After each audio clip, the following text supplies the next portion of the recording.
Count them, 6 national championships now for the Oklahoma Sooners softball program. Patty Gasso, the legend, Jocelyn Alo, the GOAT. We'll talk about all that and more on today's episode of Locked On Sooners. You are Locked On Sooners, your daily podcast on the Oklahoma Sooners, part of the Locked On Podcast Network, your team every day.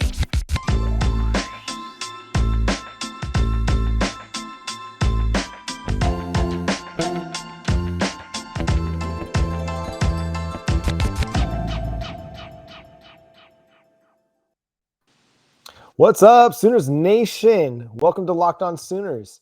Thank you for joining us. Today's episode is brought to you by BetOnline. For all the best odds and scores and news, BetOnline has you covered this season with more props, odds, and lines than ever before. BetOnline is where the game starts. Thank you for joining us for this championship episode of Locked On Sooners. My name is John Williams. You can follow me on Twitter at John9Williams. And joining me as he does every day is Josh Helmer. You can follow him on Twitter at JoshOnRef. You can also hear him Monday through Friday from 9 to noon on the Ref in Norman, 94.7. Josh, number 6. Not 1, not 2, not 3, not 4, not 5. 6 Natty Patty and 6-time Oklahoma Sooner softball national champions. Felt like this was really kind of a formality, at least for me, as soon as Oklahoma was able to stave off elimination versus UCLA with that 15-0 run rule victory that Oklahoma enjoyed there. But you still have to, in the championship series, take care of business. And now that this has gone final and there's a ring for the other hand for Oklahoma, it was ultimately resounding for OU and this quest for back-to-back championships.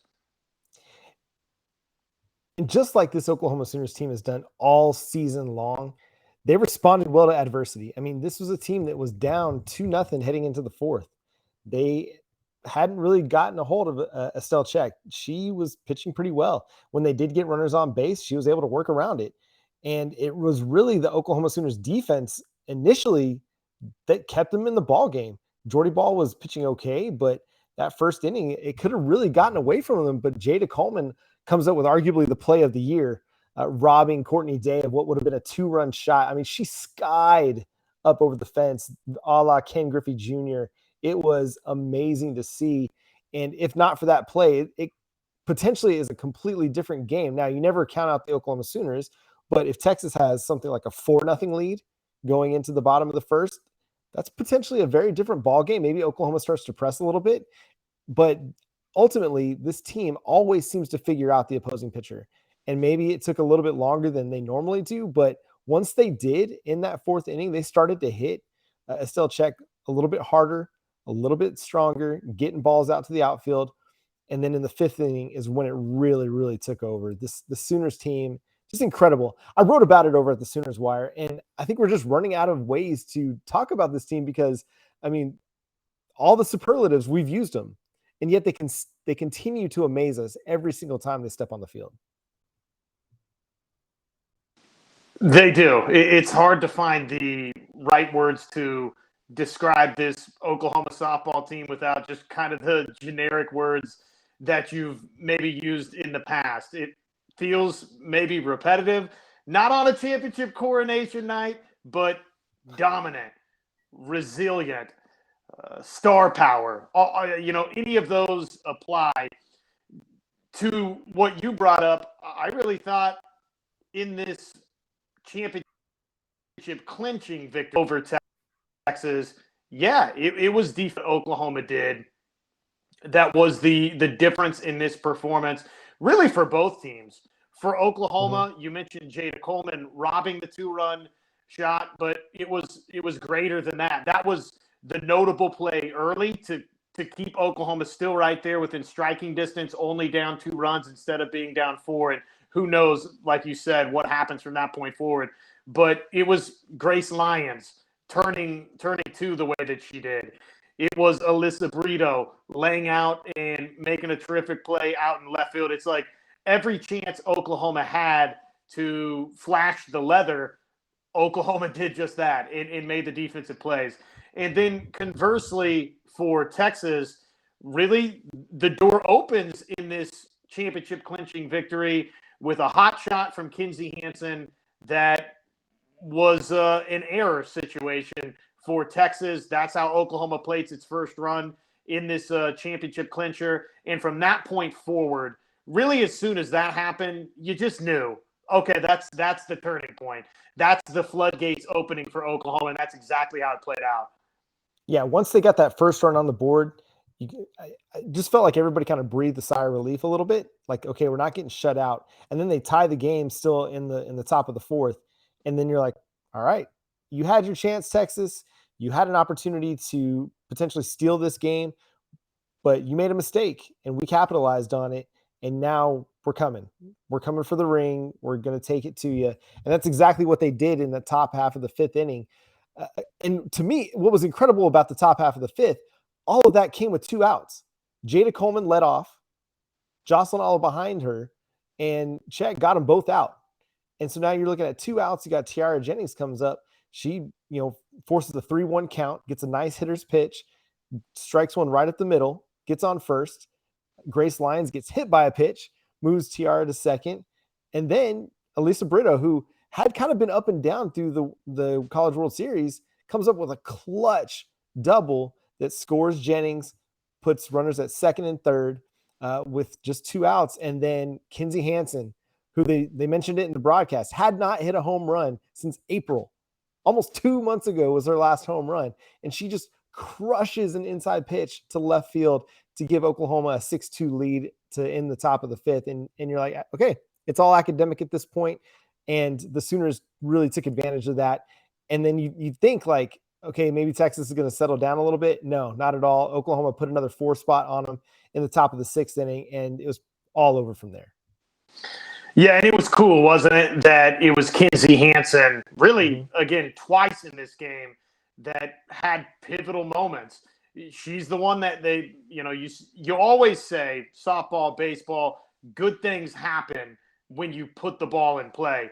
And that's, again, how Oklahoma scored that first run, was Kinzie Hansen putting the ball in play. And then, again, so cool that she has the separating home run in this one after what was, let's call it what it is, a frustrating ending to the season for Kinzie Hansen at the plate, a frustrating NCAA tournament for Kinzie Hansen at the plate, for her to have that moment where really as soon as that left the park, you said, okay, Oklahoma has, again, it's all academic. Oklahoma has its 6th national championship once the night ends. I just thought that part of it was great to see for Kinzie Hansen, who did not have the easiest time this year and didn't make a bunch of complaints about it, but battled through a bunch of injuries and then is rewarded with this moment. Yeah, she was clutch, like came through with a clutch moment. Again, 2 out hitting. That's, if you can hit with 2 outs, get runners across, that's going to be the difference in the ball game. The Texas in both games in the championship series left a ton of runners on base. Credit to the Oklahoma Sooners pitching staff for working around some trouble. But that was really the difference in this series, is that Oklahoma was really good with 2 outs. Texas was not. When Oklahoma got runners on base, they generally drove them in. Texas, they struggled for much of this series. And, there's a big difference in offensive talent, but also the pitching staff for the Oklahoma Sooners really, really came through. Jordy Bahl, her first real meaningful action. I mean, she pitched a little bit in the UCLA game, but behind in that game, trying to kind of just keep Oklahoma in it. It's a little bit different than, okay, we're starting off fresh, 0-0. I don't have any room for error. And I thought she pitched solid. Like that first inning, it didn't go great, but she really settled down and only allowed 3 base runners over the next 3 innings before giving way to Nicole May. And it was just a really important performance, I think, for her to get that in the final game of the season, to be a big part of the win, so that she can kind of carry that over into her sophomore year next year and be like, all right, I didn't end the season injured. I didn't end the season struggling. I had a really solid 3 innings that was the difference in helping us win this game. I was able to keep the Texas Longhorns in check, no pun intended, and be a big part of them winning that 6th national championship. And we're going to have more takeaways coming up after I talk to you about Rock Auto. Rock Auto is a family-owned business that's been serving auto parts customers online for more than 20 years. Why would you choose to spend 30, 50, or even 100% more for the same parts from a chain store or a car dealership when you can go to rockauto.com and save? Rock Auto prices are always reliably low for every customer. They've got everything you need from brake parts, tail lamps, motor oil, and even new carpet. So go explore their easy-to-use website today to find the solution to your auto parts needs. Go to rockauto.com right now and see all the parts available for your car or truck. Right, Locked On in their How Did You Hear About Us box so they know that we sent you. Amazing selection, reliably low prices, and all the parts your car will ever need at rockauto.com. Our partners at BetOnline, they continue to be the number one source for all of your betting needs and sports info. Visit them online, betonline.net, where they've got, again, all of the latest odds, news, sports developments, including this year's NBA Finals, Major League Baseball scores, fights, and even next season's NFL futures. BetOnline, your continued source for all of your sports wagering information, from live betting to playoffs to esports and so much more. Head on over to the website today, betonline.net, or use your mobile device to learn more about the trends and the action. BetOnline, where the game starts. So we've shared some of our general takeaways, how Oklahoma was able to track down this national championship. And probably you and I could talk all night into tomorrow morning and into the week beyond about how Oklahoma was able throughout the course of this season to win this national championship. What does it mean? What does this national championship mean for Oklahoma? It's now obviously the 6th national championship for Patty Gasso, and not that any part of her legacy, John, was necessarily at stake, I don't think, in this championship series. This was just more about a legend in the sport, further cementing that legacy. And now I think you start turning your attention to, okay, she got her first, on the other hand, championship number 6. And I don't think it's crazy to start thinking about Patty Gasso if she wants to keep coaching. That'll be the big question, right? How much longer? Does she just want to coach 1 or 2 seasons in Love's Field? Could that be reinvigorating for Coach Gasso? I don't know. It could be. Could she get double-digit national championships? I think we have to entertain that possibility now. I think one thing that's going to be interesting to see is she's talked all season long about how she's had much more fun. So much of the grind was about winning. And, growing up very competitive, she's always been a very competitive person. I can't remember who wrote the article. Maybe it was in the ESPN article that they, the feature that they did a couple weeks ago on the Oklahoma Sooners.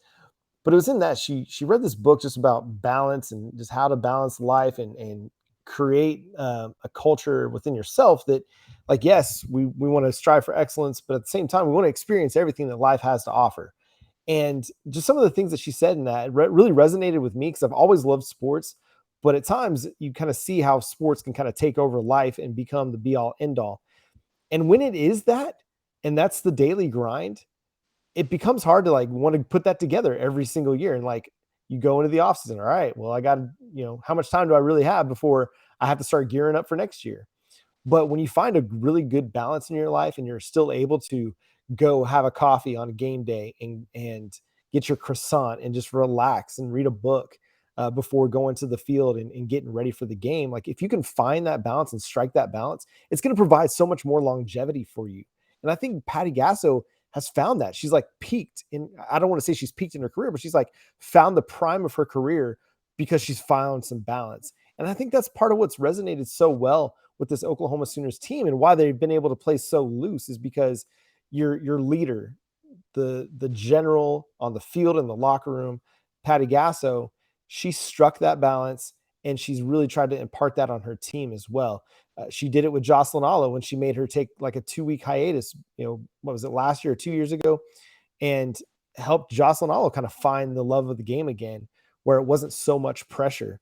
And when you play free and you play, even though the pressure is a privilege, that's what Patty talks about. Jocelyn echoed it. When you can play free and you can play loose, you play so much better when you're feeling the weight of the world, you feel like you have to play perfect. It's much harder to play well because you're just so like hyper focused on every little thing that when things start going bad, you start finding that quicksand and it becomes a struggle. So I think Patty Gasso, like, she's in a place where she can probably coach another 10, 15, 20 years, however long she wants to. She's found the love of it again, it seems like, and the joy in it. And obviously winning helps that, but just finding an attitude that's like, okay, we want to win, but there's a lot to life that's more than just winning and losing. And reading that piece, I don't know, to me, it was a breath of fresh air to hear a coach talk about that, because as a dad who has a daughter that is in sports, I want her to grow up feeling the same way. And I think there's no reason to think that Patty Gasso can't get to 10. She's won 5 in the last 9 years. So if she coaches 9 more years, will she win 5 more? One interesting question I have is, who wins national championship number 8 first? Oklahoma football or Oklahoma softball? I think right now you have to favor Oklahoma softball. The fact that they're only one away from pulling even with Oklahoma football, I honestly, and we can dive more into this maybe in a later episode or perhaps before we get out of here today, Oklahoma's the favorite going into next season, John. They are. I know that they're losing the most outstanding player in this Women's College World Series in Jocelyn Alo. I get it. They're losing and replacing the home run queen, but Jordy Bahl is back. You're bringing in Kirsten Deal, who is the number 1 pitcher in this signing class. Obviously, you've got TRA Jennings back. You've got Jayda Coleman back. Oklahoma will be the favorite going into next season to track down what would be, and this will be a motivating factor, I think, for Patty Gasso and her staff and this team. Okay, well, the calling card, right, going into this year was similar to what it was, but it was different. It was similar for 2017. Okay, well, this program's great, but do you want to be great in the sense that you can repeat as a national champion? This group, I guess, 2022 would be different from 17, though, because you had so much youth on that 2017 roster for Oklahoma. Remember, Aaron Miller the year before was really kind of the guiding force to that national championship. And then 2017, that was the first year of Sidney Romero and on and on and on. Shay Knight and that group that came in that was so special for Oklahoma. This 2022 team came right on the heels of 2021 and had not everything, John, but a lot of those same pieces back. You've got a couple of repeat championships in your program's history. You don't have a three-peat. That will be, I think, a motivating factor going into next season for everybody. And I think the team will be motivated because the question is going to sit there. What will this team look like without Jocelyn Alo?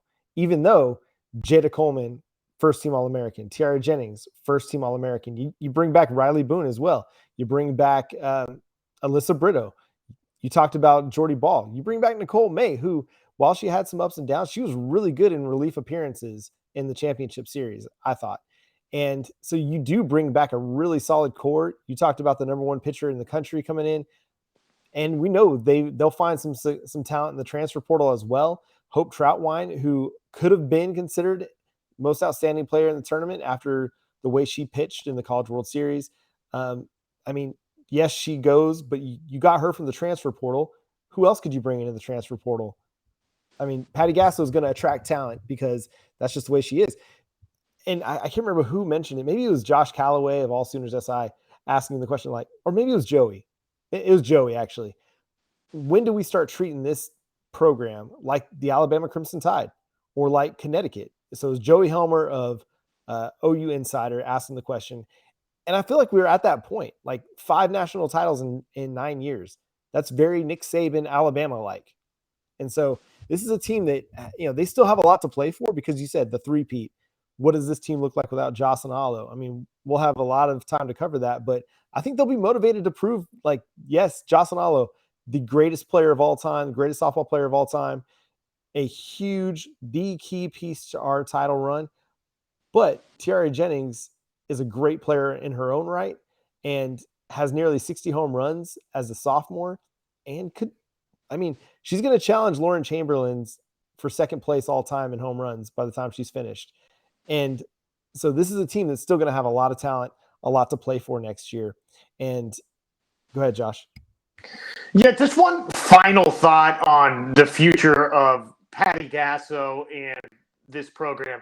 I do think she will want to, in my estimation, hand it off to JT Gasso, her son, in a similar fashion to the way Bob Stoops handed Oklahoma football off to Lincoln Riley, right? With the program absolutely humming. And I know that saying the two words Lincoln Riley is a dangerous proposition, but I'm just for comparison's sake, and Oklahoma football was not on top of the mountain. I'm not saying that. I'm just saying you want your successor to inherit the program in as good of a situation as it could possibly be. So I do think, in addition to how much longer do I want to sacrifice some of my free time with my family or with other hobbies, while you're factoring that in, I do think that part of it will weigh into Patty Gasso's thinking at some point, if and when she decides to step away. I also think the other thing that factors in, John, is,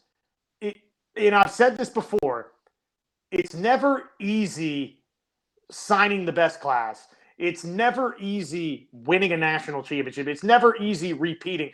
And I think that's part of the reason we saw Patty Gasso emotional winning this 6th national championship. If you caught that on the TV broadcast, this in a lot of ways was, I'm trying to think, and now there's 5 of them in the last 9 years, so they're running together a little bit. This kind of is different than a lot of the other championships because it was start to finish, you were tabbed as the team to beat, and you went out and captured the national championship. All of this to say, again, it's not easy to win national championships. It's not easy to sign the best class in America, but the way that Patty Gasso has this program right now, it's a heck of a lot easier than it was when she won her first national championship in the year 2000. So if in the back of her mind, double-figure national championships is something she's allured by, then guess what? I don't, again, think she has to necessarily coach that much longer to reach that point, John, with the way they're going right now. Yeah, and as you mentioned, they're going to be the favorite going into 2023. But yeah, it's just hard to fathom just that this team can be so consistently good for this many years in a row. I mean, they didn't win it, 3 years ago or 2 years ago, but they were still really good. The COVID shortened season. I mean, that's a team that could have potentially, won a national championship that year. The year before that against UCLA, it was a bit of a struggle, but I mean, this is a team that's going to be contending every single year. And I'll be curious, like, if Patty Gasso does continue to have a long tenure with Oklahoma, what is the future for JT Gasso? Because does he want to go somewhere else, be a head coach somewhere, or does he want to just kind of stick it out and just wait on Patty to retire and then presumably take over? Everybody kind of assumes that he'd be the successor. Does he want to go try and kind of earn his own, quote unquote, earn his own way as a head coach at another stop before coming back to Oklahoma, or what? That'll be interesting. We would never know that. Only they know that. But it'll be something to watch because he's kind of entering into that like really, really hot offense, kind of Brent Venables league right there. Like Brent Venables was the hot defensive coordinator for the last 10 years, the highest paid coordinator in college football. And everybody, every single year speculated, is this the year that Brent Venables is going to take a head coaching job? That speculation is going to run with JT Gasso every single year. Which year is he going to take a head coaching job? I mean, and you can't discount his importance to this team and the way that they're able to adjust in game. And just the way he prepares them, it takes a whole team to do it, and he's a big, big part of that. Either assistant coach, right? Jin Rocha with the pitching, and JT Gasso really as your primary hitting coach. Anytime you're around a program like OU that's winning like this, you're right. It's how much longer is that individual going to wait? Hey, it's great where you're at, and you're winning national championships, but how long do you want to wait to be, the successor in waiting, or just finally get that opportunity to be a head coach in your own right? And those are not answers that I have on questions for either. Yeah. And now I want to talk to you about Built Bar. Built Bar is the best tasting protein bar ever. It's easy to eat, 100% covered in chocolate, and it tastes great. 130 calories, 17 grams of protein, only 4 grams of sugar. And they got great flavors like caramel brownie, mint brownie, peanut butter brownie. The granola bars are fantastic. Go to built.com, use promo code LOCKS15 to get 15% off your next order over at built.com. And thank you for making Locked On Sooners your first listen every single day. We appreciate your support over on the YouTube side, the podcast side. Make sure you drop a line, leave us a review, leave us a note on YouTube. Let us know how you feel about the show. Let us know, what do you think about the future of Oklahoma Sooners softball? Do you think they're going to slow down anytime soon? We don't seem to think so. And the team looks like they're geared up to potentially contend for another national title in 2023. Josh, any other takeaways from the College World Series, the Championship Series, the NCAA tournament, just the season as a whole on Oklahoma softball? I think it's worth you and I, before we call this episode a wrap, Jocelyn Alo. Yeah. What is her place in your mind in the realm of college softball?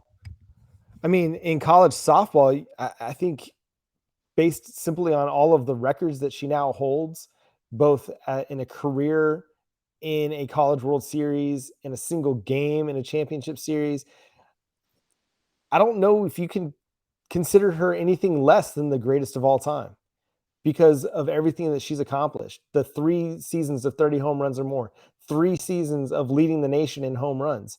Nobody else has ever done that. And so when you consider that, you consider the most home runs in a College World Series, the most runs scored, I think she was second in total bases, batting more than 500 for a season is just mind-boggling to me. When you think like, okay, if you hit 300, you're pretty good.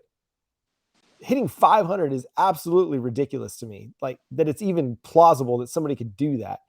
Like you put that on, if you showed me somebody's stat line for a career or for a season of 60 games and told me I would tell you were playing, MLB 2005, like on EA Sports. Like that's what you were doing. And you had to create a player. No, Jocelyn Alo, she hit 500 for a season. I can't fathom that. It just blows me away every time I consider the fact that she hit 500 for a season. And I mean, people are out there comparing her to Barry Bonds. Tony Reale of Around the Horn on ESPN asked the question, who would you rather pitch to, Barry Bonds or Jocelyn Alo? Like, that's what we're talking about. The all-time Major League Baseball home run leader who hit 73 in a season, surpassed Hank Aaron. And now Jocelyn Alo is being compared to him. Like, that's the kind of person we're talking about, kind of player. And to me, it's easy. And maybe I'm just living in the now. Maybe I'm living in the moment, the hype from the national championship. But she's got to be considered the greatest player of all time.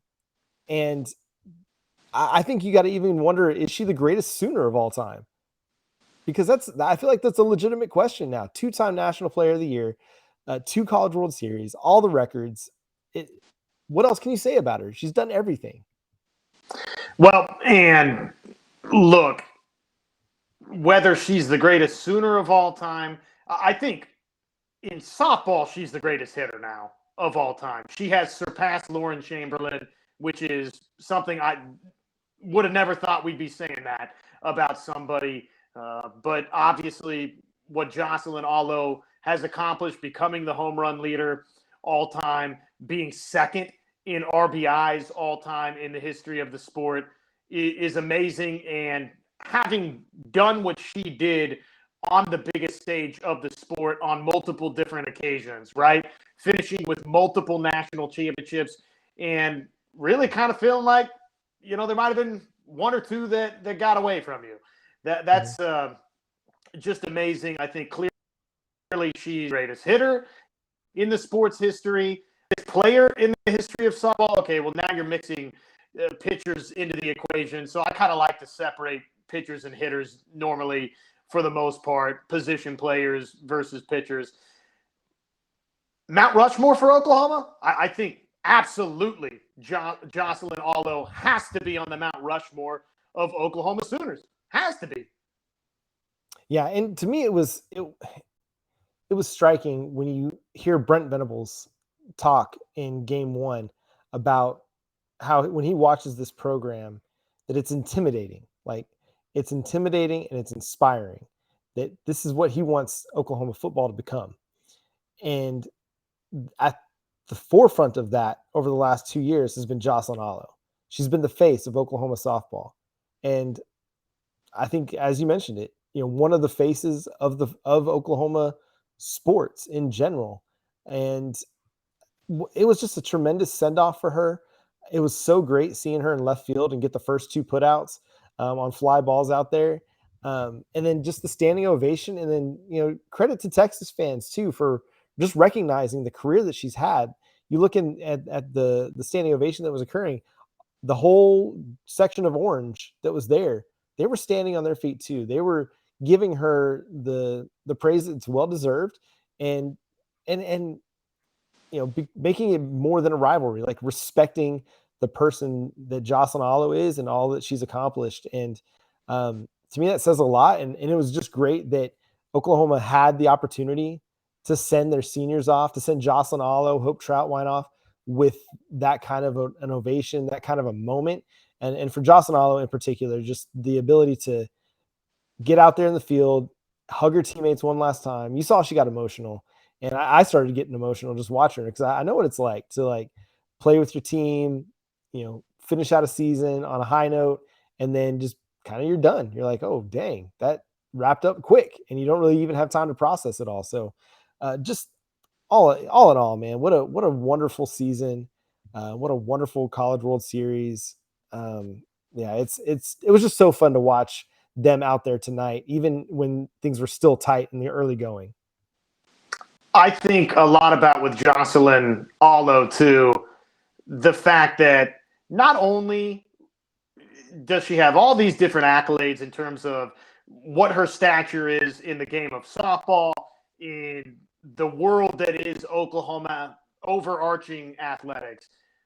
What about what Jocelyn Alo, remember back beginning of this year when they made the return trip to Hawaii and what that meant to Jocelyn Alo, what that meant to the community of Hawaii. So she really, in addition to everything that she stood for in terms of the sport of softball, in terms of the history of Oklahoma athletics, she really stood for something even bigger than that in Hawaii, which, I thought about that tonight as she was making her curtain call from the field. It was hard, to not get a little choked up, a little emotional watching that as someone that has followed what is one of the most memorable Sooner careers of all time. And if there's anything that Patty Gasso managed better than anything else, it was just that 7th inning in general. Yeah. Nicole May, right, comes out, gets the first out, gets her own curtain call. Oh, by the way, as you mentioned,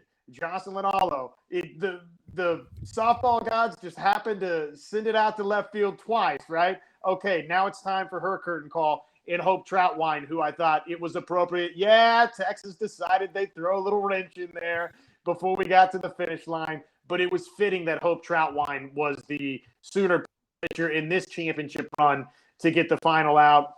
And then just a final thought in closing here. I'm with you. I thought it was really cool from the Texas fans. One of the first things that jumped out to me with Jocelyn Alo's exit was the Texas dugout, cheering and clapping the way that they were. That was unique in this type of championship setting, given the fact that it, of course, was a Red River rivalry, all mixed up in that national championship as well. Hats off to them. I thought that was an incredibly classy gesture. It would have been easy to do the opposite, but of course it speaks volumes about their character and of course the respect they have for Jocelyn Alo.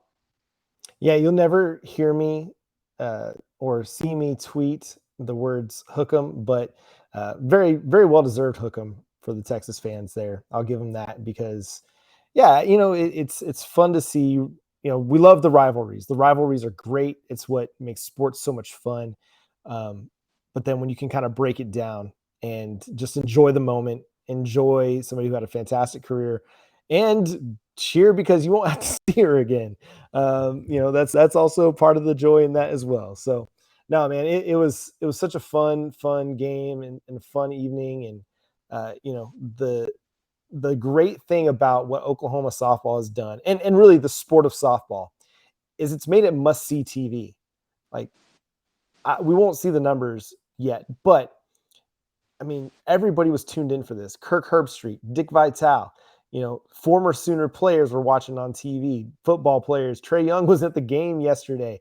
Like, it's becoming an event, the Women's College World Series, and that is amazing to see.